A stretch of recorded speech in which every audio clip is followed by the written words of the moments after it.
择求晚归，老婆不让进门怎么办？他知道回来了。啊，没睡呢，你睡吧，挺晚的了。之前告诉我几点回来了？九点吗？现在他妈几点了？你看。今天喝的有点高兴，哎呀，下不为例啊，下不为例有点。高兴啊！去阜外高兴，去上外高兴，你去。啊？出去！哎呦，不喝了，不喝了，我回家睡觉，困了。睡哪家？我这哪是你家？酒吧在你家，上酒吧过去呗，搁酒吧睡呗，上那睡去。走，去！错了，媳妇儿。不，上酒吧睡去，别回家睡。哎呀，我错了。错怎么错？哎呀，干啥回来？老爷们喝点酒怎么了啊？爸，这怎么整来的呢？这不家里路由器坏了，我早出去跟回去把它修一下，顺便整的喝点。等喝完之后啊，爸再请你洗个澡啊。回，几点了还出去洗澡？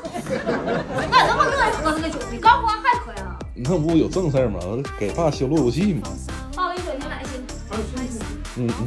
那我还没洗澡呢。搁家洗，洗完了睡觉。